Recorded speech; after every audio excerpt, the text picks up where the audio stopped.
Hi, today I'm running with Google Pixel 5a and I'll show you how to activate Hey Google of Google Assistant on this device. If you want to use the Hey Google option, you should first open Google application, tap on the right upper corner and go to the settings. Then click to the voice and tap to voice match. After that, you'll see here Hey Google switcher. Just to activate this option, tap on the switcher. Next, click to yes, I agree. And once again tap to next here, not now, and we can see that the Hey Google option successfully activated.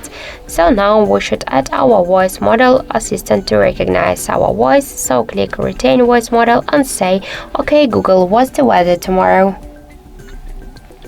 Okay Google, reminds me to water my plants every Monday. Hi Google, make a call. Hey Google, set a timer for 5 minutes.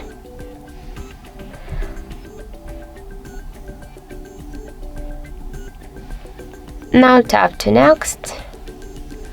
Click next now, and now one will say okay Google or Hey Google. We can see that this option successfully activated. So that's it. Thank you for watching, and if you find this video helpful, don't forget to leave a like, comment and to subscribe our channel.